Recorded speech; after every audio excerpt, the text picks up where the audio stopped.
On va retourner à notre je suis. Fait qu'on dit, nous avons vu la semaine dernière que pour la passion d'être, l'ego est une des 4 parties vitales qui composent chaque être humain. Puis je pense qu'on a compris qu'on ne pouvait pas s'en débarrasser non plus parce que on ne peut pas se débarrasser d'une partie de nous-mêmes. Ça, c'est bien compris par tout le monde. Hein? Ce qu'on dit, nous devons plutôt apprendre à l'apprivoiser avec bienveillance. On parle toujours de l'ego, de la partie du cercle de l'ego.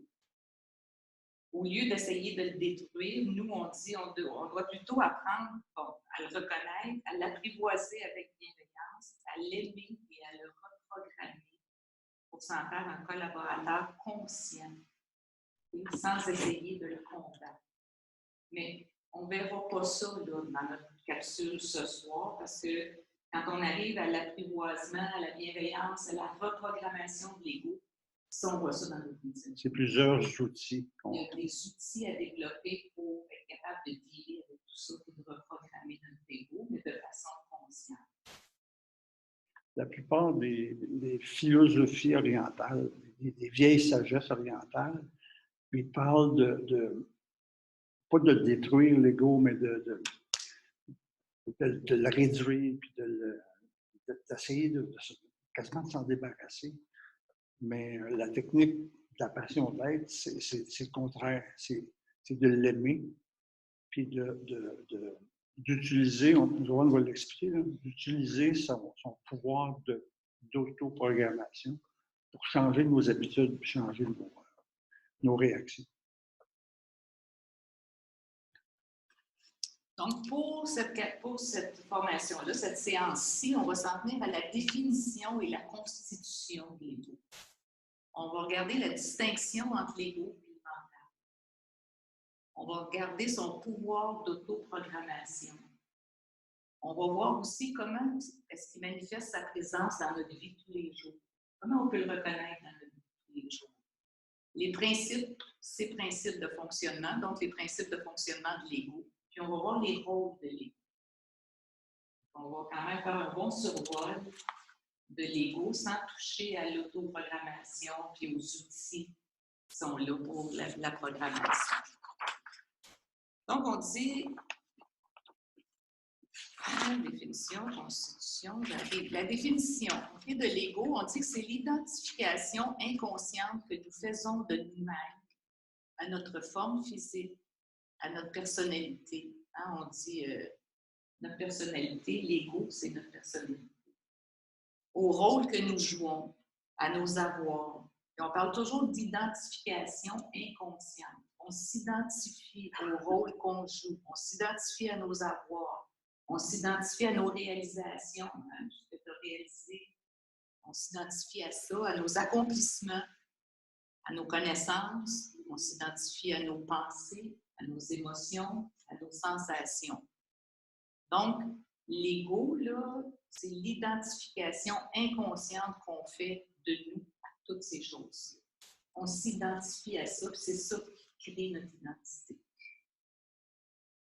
Comment il est constitué, l'ego? L'ego, c'est constitué de la somme de nos croyances, de la somme de nos constructions mentales, de nos souvenirs, de nos connaissances acquises, de nos expériences vécues, de nos désirs, nos besoins et nos fantaisies.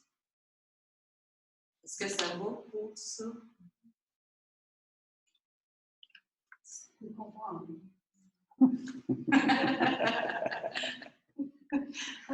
Pas clair de même. Donc, on dit que c'est nous qui attribuons la plus grande partie de notre identité à toutes ces choses.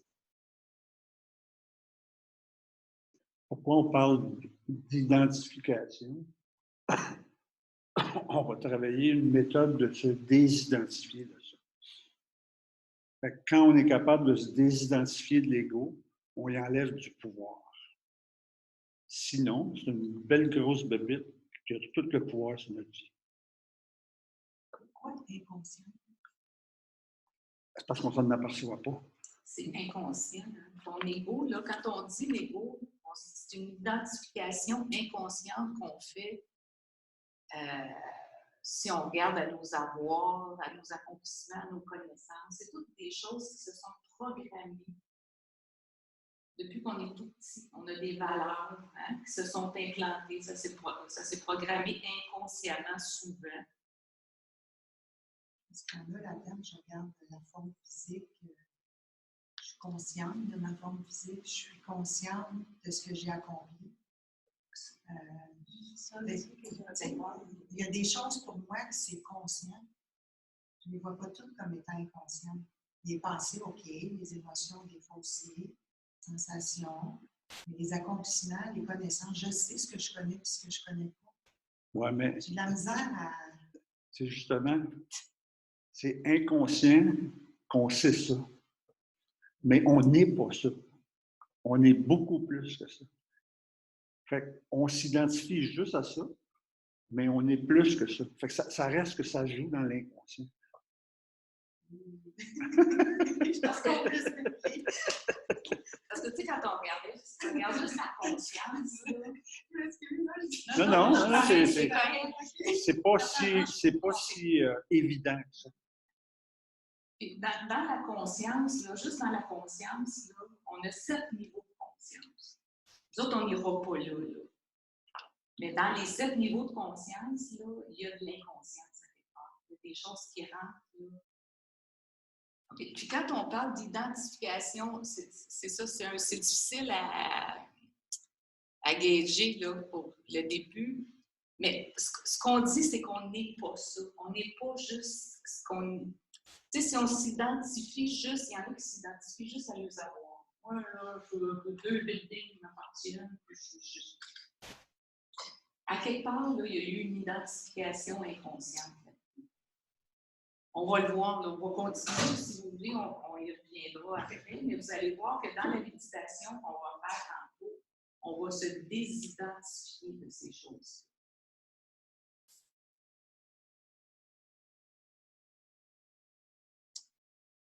Donc, il faut faire une distinction entre l'ego et le mental. Tu veux que je continue? Ben, donc, on dit que l'ego n'est pas le mental. L'ego utilise le mental pour nous bombarder de pensées dans un dialogue intérieur. Quand ça part, le hamster, là, ça, c'est le mental là, qui roule, puis c'est l'ego là, qui est en arrière de ça, puis qui est responsable de ça.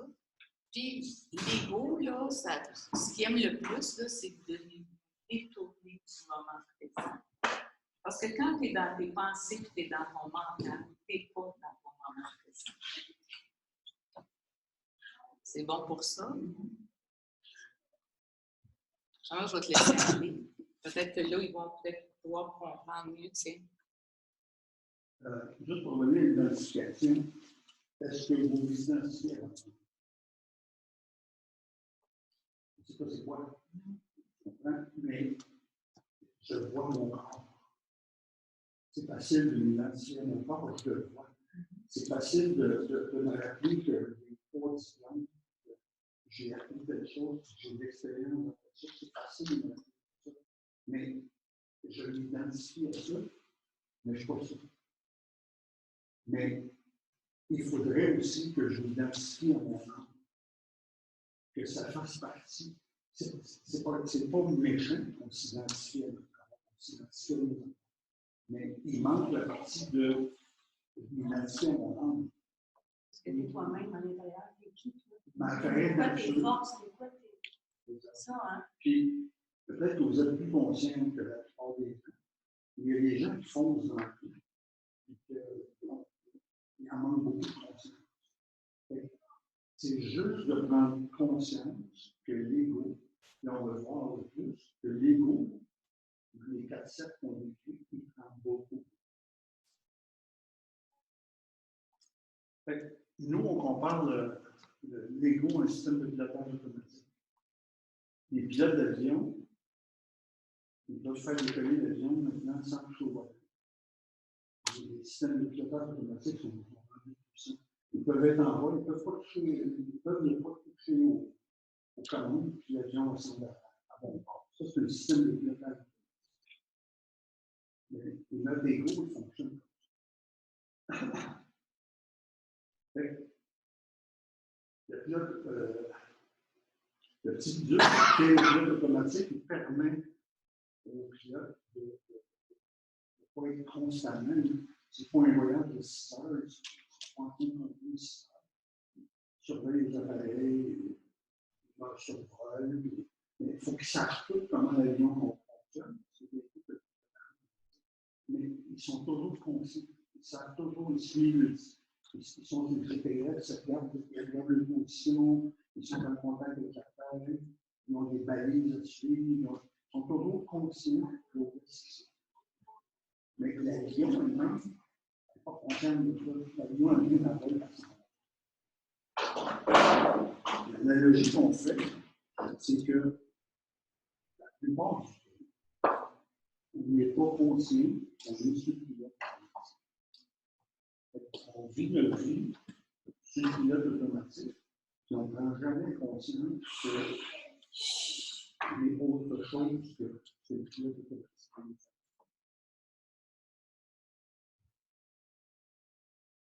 La différence entre le système de pilotage automatique de l'avion et notre ego, c'est que le pilote automatique de l'avion est programmé que par les systèmes. Je ne sais pas si vous avez suivi l'histoire des 737. On peut clouer au sol.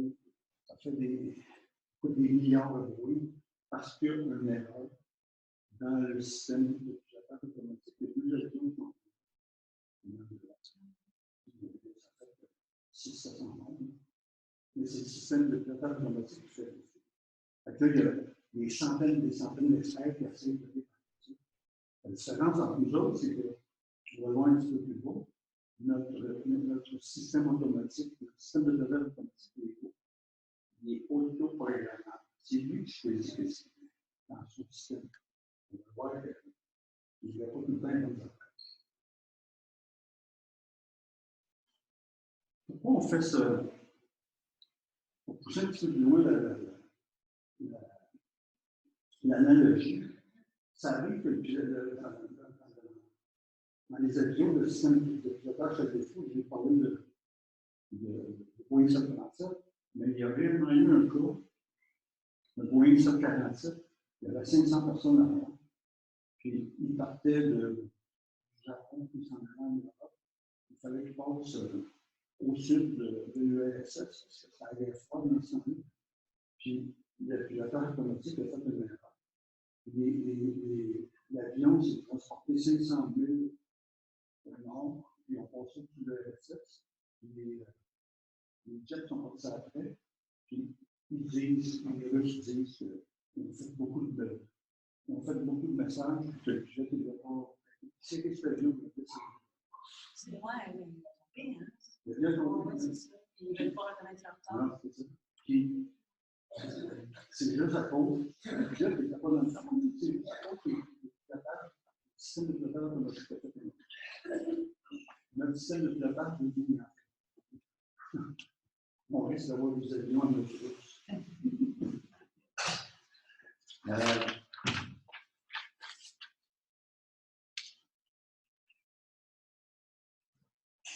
C'est ça, l'avion était descendu. Le pouvoir d'autoprogrammation de l'ego qui est notre pilotage automatique. L'ego se sert de tout ce que l'on dit. Et il décide lui-même de l'interprétation qu'il donne et des réactions qu'il donne. Ça commence dans le ventre de ma mère. S'il y a une chicane au ventre de mon père, le petit bébé qui est dans le ventre, il va se faire une interprétation du son qu'il entend. Ça peut déjà commencer à avoir des réactions pour plus tard que quand j'entends des bruits, quand j'entends des bruits, quand ma mère quand je prends ça, il commence déjà à s'imaginer des affaires. Et ça continue, ainsi de suite. Quand l'ego se programme en dehors de notre conscience, c'est pour ça que la désidentification de l'ego, c'est parce que toute sa programmation, il l'a faite en dehors de notre conscience. Puis là, au moment où on se parle, c'est ce qu'il faut faire, si on veut reprendre un peu de maîtrise sur notre vie, c'est de prendre conscience de ça, de se désidentifier de ce bébé-là qui nous fait une certaine façon, puis de commencer à le reprogrammer en 2025. C'est ça notre travail. Mais c'est le fun parce qu'ils se coupent partout. C'est moins dur que de commencer par la clinique, à chercher les décès, à comprendre toutes sortes de choses. C'est important de comprendre que les gens qui sont dans le mental, il faut que je comprenne.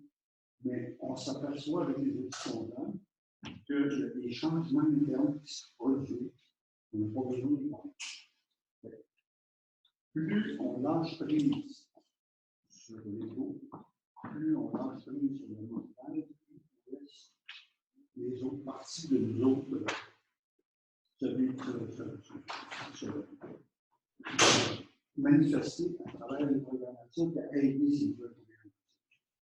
Fait que nous sommes beaucoup plus que tout nos souvenirs, nos croyances, nos pensées, nos émotions. Nous sommes des êtres humains divins, mais pour la plupart d'entre nous, nous n'avons pas rencontré réellement conscience de cet état de divin. Et tant que nous n'avons pas pris conscience de qui nous sommes réellement dans notre péninsule, c'est l'ego qui donne notre état habituel dans lequel ton mari dit quelque chose, ou ton enfant fait une affaire, ou tu as une réaction,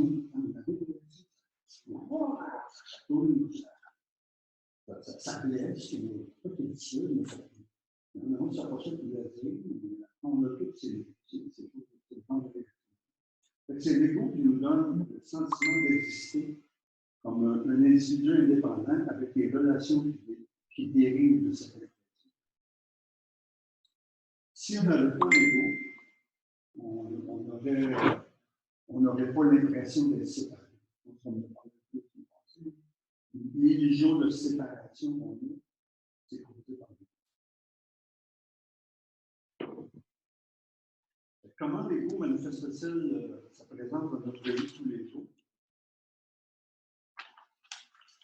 C'est à moi faire ça? Okay. En vivant sous l'emprise unique de l'ego, nous vivons toutes nos perceptions par rapport à lui.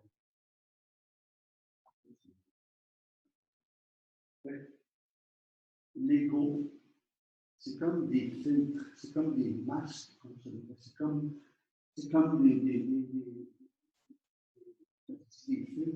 comme des lunettes qu'on se met, puis on voit ce que l'ego veut nous montrer.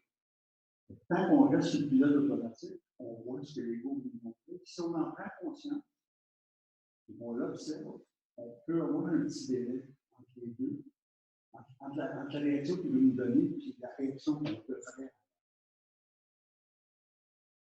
C'est lui qui nous donne le sentiment de ce bout-là.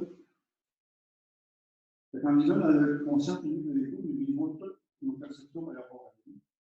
Et il se prend totalement pour nous. Nous nous identifions totalement à lui et nous ignorons les autres parties qui nous composent, surtout notre âme. Et puis, je viens de dire que la plupart d'entre nous vivons nos relations à travers nos égos et ses réactions. On n'a pas conscience. C'est très utile dans le groupe. Les réactions de l'ego. Il ne faut pas dire à l'autre qui est dans ton ego, parce que là, ça fait monter son ego. Lui, il est dans son ego, il prend 2-3 secondes, je vais revenir après. Je pense que c'est une réaction de ton ego. En avez-vous des exemples qui vous viennent à l'esprit de réaction de votre ego? Ben, supposons un exemple comme ça. Je vais faire telle affaire. Bon, tiens, un matin, je vais mettre tel chandail. L'ego va dire, t'es sûr que c'est celui-là que tu veux mettre? Il y a des doutes, il y a une salle des doutes. Ouais. Puis on a travaillé un peu ensemble déjà sur l'ego. Plus en profondeur, qu'est-ce qui te fait faire ton ego plus en profondeur? L'astine. Hein? Les testineux. Les testineux? Fait que quand tu sens qu'il y a une astination. Il y a des peurs. Il y a des peurs. Il y a des peurs, il y a des doutes qui montent. C'est tout lui qui fait ça. En avez-vous d'autres exemples qui vous viendraient à l'esprit? Peut-être si tu l'ego quand, mettons, tu veux faire quelque chose, mais là, tu dis, ah, mais là, c'est pas ça, le monde va penser ci, ils vont penser ça, fais attention à ce que tu dis, ah, mais t'arrêtes pas de dire ça, parce que là, fait que là il met tout en doute, dans tout ce que tu peux faire, ce que tu voulais faire. Là, on appelle ça, ils vont y avoir. Qu'est-ce qu'ils vont dire, qu'est-ce que ça va dire? Oui, en tout cas, pour moi, c'est pas mal ça. C'est comme tout le temps. Puis, la confiance en soi. D'où ça vient le manque de confiance en soi? Je pense que ça vient de lui. Ça, c'est moi. C'est toutes des programmations de l'ego qui fait que tes parents ont dit des choses, tes professeurs ont dit des choses, tu as vécu des expériences, il y a un petit gars qui a dit toi, il y a des petits filles qui ont fait. Tu te le rappelles, même toi, tu t'en rappelles. C'est ça. Lui c'est dans ses mémoires. Ouais. Et lui, il va, on va loin un peu plus loin, lui, il va dire, moi, il faut que je te défende. Parce que si moi, je te laisse faire telle chose, le petit gars, il avait avec toi là, quand tu avais 5 ans, là, tu es rendu à l'autre côté. Mais ton ego, tu s'en fous, il dit, moi, je ne veux pas que toi, tu souffres à nouveau par rapport à cette chose-là. Ça n'arrivera jamais de ta vie, lui, s'en souvient. C'est ça les programmations, les conditionnements de l'ego. L'ego, il fonctionne par un dialogue intérieur. C'est ce qu'on dit. Le dialogue intérieur qu'on entend, la petite voix dans notre tête, c'est la plupart du temps, c'est l'ego. À travers les 1000 voix de l'ego. Parce que l'ego, l'ego a beaucoup de voix. L'âme, elle a une seule. Discerner la voix de l'âme à travers les 1000 voix de l'ego, c'est un petit peu la job qu'on a. C'est par la méditation qu'on va arriver. C'est pour ça que c'est important la méditation. Fait que quand vous êtes absorbé dans un travail, une lecture, une passion, comme la peinture, la musique, l'activité sportive, qu'est-ce qui se passe avec votre ego? Ben, il est mis de côté. Il se calme. Il n'est pas là. Fait que tant que l'ego n'est pas attaqué, il n'est pas en état de manque, il n'a pas de blessure activée. Les blessures de l'enfant, les blessures du passé, l'ego est fort avec ça. Il vient avec ça. Ça fait mal. Il n'est pas en réaction, il ne nous pose pas beaucoup de problèmes.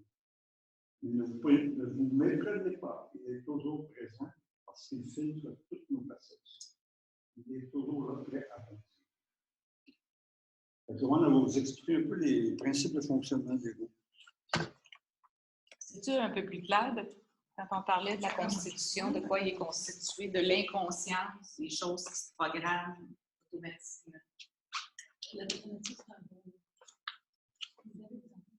Bon, le pilote automatique, c'est le pilote automatique, oui. Vous allez voir que tout de suite, quand vous prenez conscience que c'est l'ego qui essaie de vous faire dès qu'il est démasqué, là, automatiquement, il se calme. Puis là, vous êtes en mesure de réfléchir. Là, vous êtes conscient de ce qui est en train de se programmer. Fait que les principes de fonctionnement de l'ego, il accroît l'illusion qui le constitue. C'est une illusion. Okay? Il accroît l'illusion de la séparation. Il aime bien ça vous faire accroire qu'on est tous séparés les uns des autres, puis qu'il y en a des plus fins que l'autre, puis qu'il y en a des. Mais on n'est pas séparés, on est tous unis, on est tous reliés. Hein, ça, je ne sais pas si c'est pour vous autres, c'est clair, cette partie-là, mais elle est importante, cette partie-là. On est reliés, mais on est différents. On est reliés par nos différences. Oui. Mais t'es pas. Tu sais, si tu fais mal à elle, là, automatiquement, tu me fais mal à moi. Et puis c'est pareil, ça va jusqu'à la planète. Si tu détruis ta planète, moi, je suis reliée à cette planète-là aussi. C'est ça qu'on dit, là. Mais l'ego, lui, là, il aime ça te faire croire là, que toi, tu es bien film, tu n'es pas relié à personne, tu es séparé des autres, puis tu fais ta petite affaire, puis tu peux faire ce que tu veux. Puis...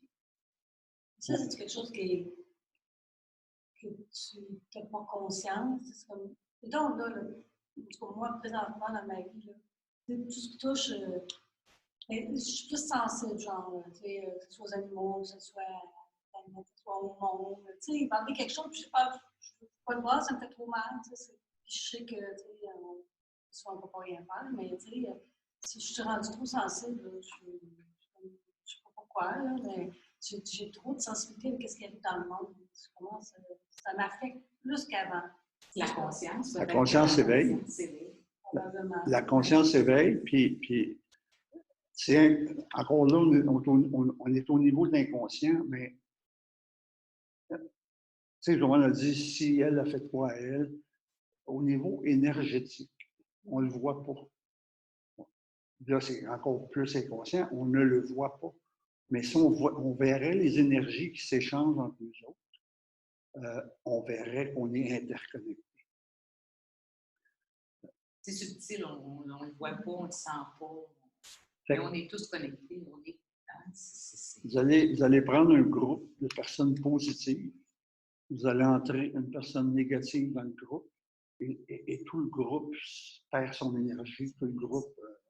Fait qu'on est tous reliés, mais on est reliés par l'énergie, par notre âme.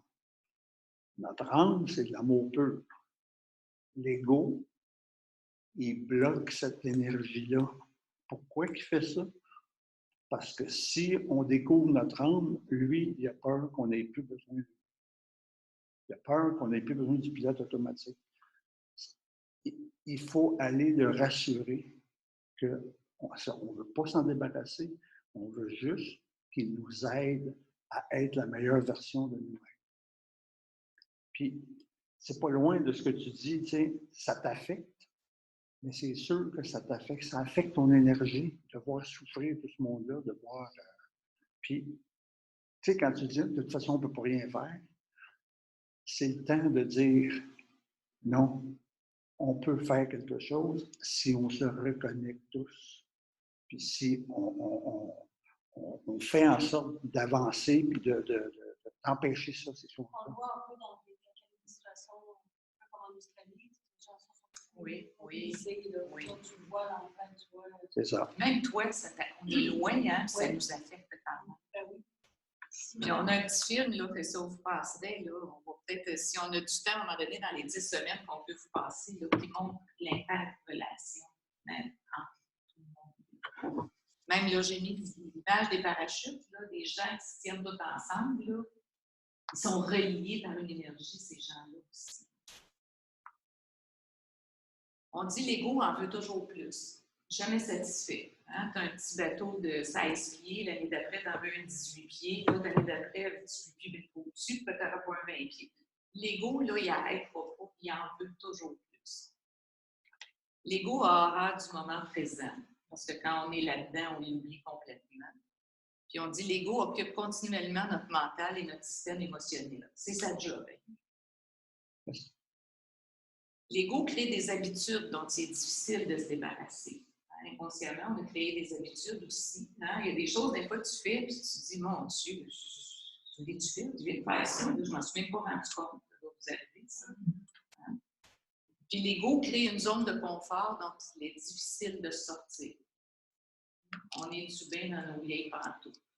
Je ne sais pas si vous avez pris connaissance du document des 12 attitudes qu'on vous a remis au début. Hein? Pas facile de sortir de notre zone de confort et de changer nos habitudes.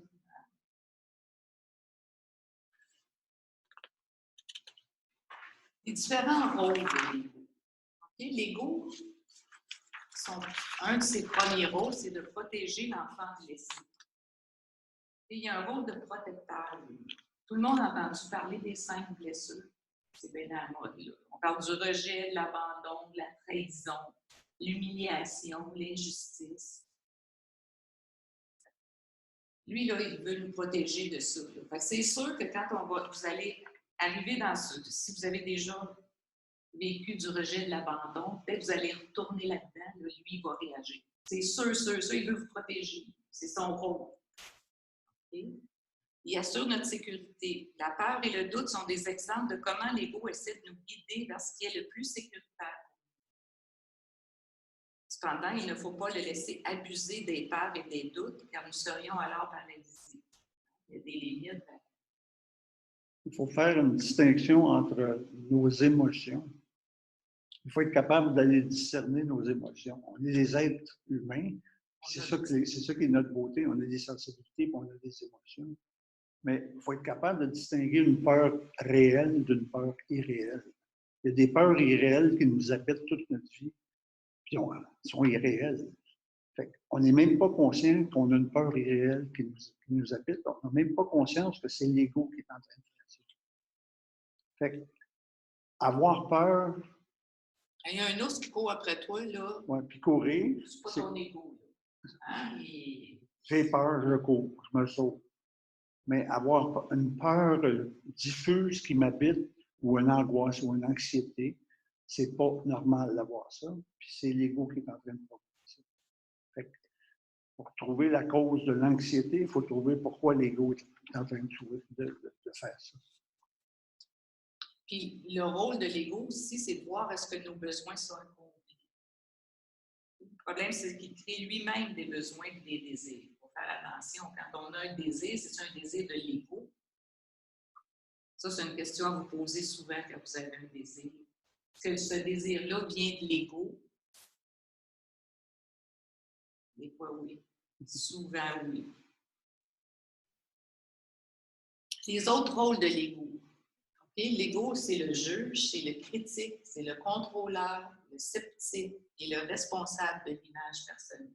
Le responsable de l'image personnelle, c'est Yvon Ava. Oui. Quel masque je dois mettre aujourd'hui? Mais ça, si, je ne sais pas là, si, Joanne, ça t'éclaire un peu plus du rôle de l'ego. Oui, là, je suis en train de me demander, est-ce que, selon chaque humain, chaque être humain, la proportion de l'ego, elle doit différer. Tu sais, si mettons, je compare une personne qui est capable d'affronter les difficultés facilement, puis qui a confiance en elle, puis qui fonce dans la vie, elle doit avoir l'ego ultime. Moi, je me suis posé cette question-là. Je me disais tout le temps, il y en a qui ont des gros égos. Il y en a qui ont des petits égos. Elle me regardait quand elle disait des gros égos. Puis j'ai découvert ma conscience, j'ai médité là-dessus, je me suis posé des questions. En tout cas, moi, j'en suis venue à me dire, c'est pas parce qu'il y a un gros égo, c'est parce qu'il a vécu peut-être plusieurs souffrances. Puis l'ego s'est protégé d'une certaine façon. Puis il est plus en réaction, puis j'essaie de... Je sais pas si c'est peut-être difficile à comprendre, là, mais plus tu as de blessures ou bien tu as eu des choses qui se sont programmées de façon inconsciente, puis qui sont là pour te protéger, tu vas avoir plus de réactions tout le long, puis tu vas te protéger de ces réactions-là. Tu sais, la personne va paraître plus forte. Alors, tu vas dire, hey, lui, il parle en public, là, tu sais, c'est là, monsieur, puis... Le fait que cette personne-là, dans sa vie d'avant, pas d'avant, mais quand il était plus jeune, il était plus. Ça a peut-être été quelqu'un qui était tout le temps mis de côté, puis que c'est sa façon. Tu sais, on sait. C'est dur à dire, là. Si on regarde notre... Regarde Donald Trump. Oui. Quoi? Je regarde Trump, Donald Trump. Ça, si on regarde le président du pays voisin, là, je pense que son enfance. Je ne sais pas si c'est énorme là, comme écho. C'est malade, là, c'est maladif. C'est dans l'inconscience, là, ça. Là. Puis il est rendu président, c'est dangereux. L'ego vient de l'égocentrique, pas nécessairement. Pas nécessairement. C'est pas nécessairement ça. Égocentrique, ça vient d'ego. Oui. Oui. Égocentrique, ça veut dire centré sur ego. Ego en latin, c'est moi. C'est pour ça qu'on dit moi. Moi, je pense que je suis moi. Si je ne suis pas conscient de ma divinitude, que mon âme ne fait pas partie de mes 4-7, mais je suis moi. Je suis moi juste dans mon mental puis dans mon ego. C'est pour ça qu'on dit qu'il faut se désidentifier de ce moi-là, parce que ce moi-là est plus grand que ça. Puis, quand je m'identifie juste à mon moi, puis à mon ego, à mon mental, je laisse de côté un potentiel illimité. C'est pour ça qu'on amène ces outils-là. C'est plus clair, là, Joël? Je vais juste m'assurer, là.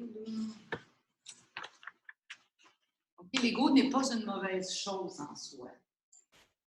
Ah, on a bien dit, on a un ego, là, il n'y a pas des choses qui ne sont pas correctes et qui nous apportent, là. Je ne sais pas. OK, les avantages de l'ego. L'ego n'est absolument pas une mauvaise chose en soi. Avoir un ego adulte, mature et collaborateur est un prérequis nécessaire au bon fonctionnement.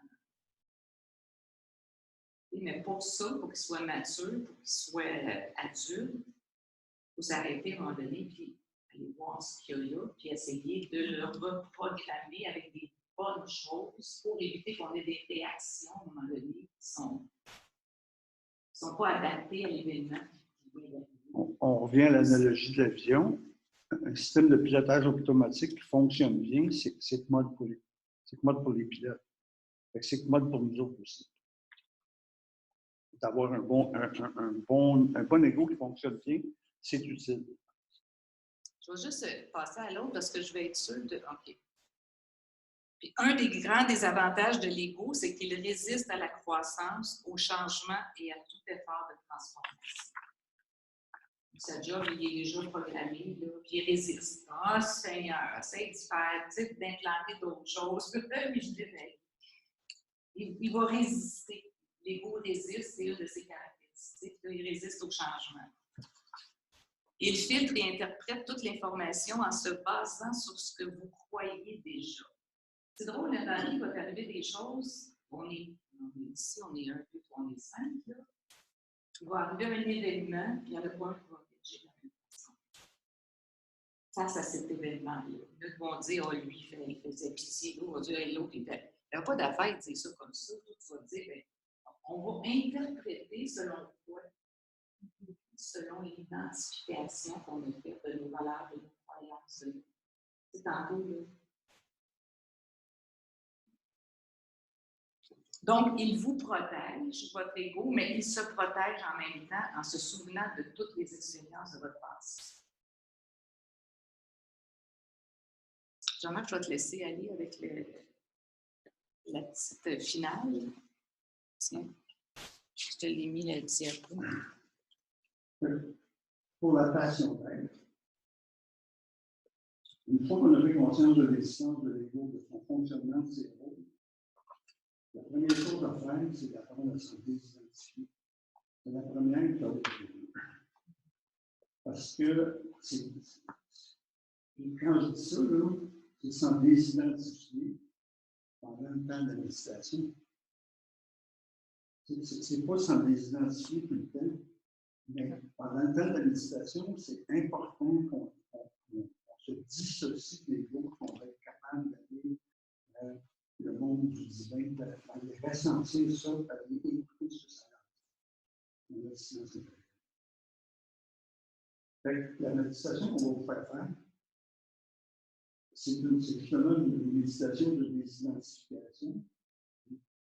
Quand on dit, on va donner des exemples, il faut garder la conscience que l'ego n'est qu'une partie de nous.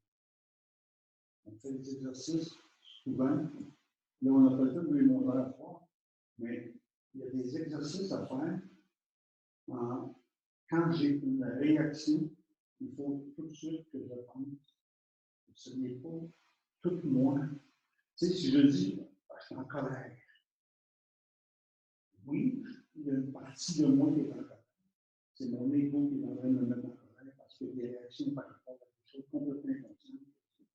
Mais c'est juste une partie de moi qui est en colère. Je suis capable d'aller observer ça, je suis capable d'aller me recentrer, et je suis capable de faire quelque chose de ça. Quand on dit aller se recentrer, il faut aller se recentrer dans notre vie. La méditation qu'on va vous faire, on va vous dire je le fais. Dans la méditation, on va dire j'ai un corps, mais je ne suis pas mon corps. Je laisse tout le temps que mon corps n'est qu'une partie de mon je suis, comme mon ego n'est qu'une partie de mon je suis. Est-ce que c'est clair pour vous autres, cette partie-là? Okay. Fait On a un corps, mais on n'est pas ça.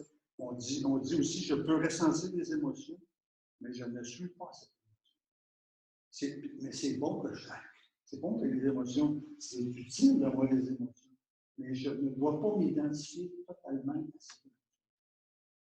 Ça me permet d'avoir un peu de pouvoir sur ce qui se passe, puis de rester neutre un peu. Comme tu disais, vivre des choses avec détachement.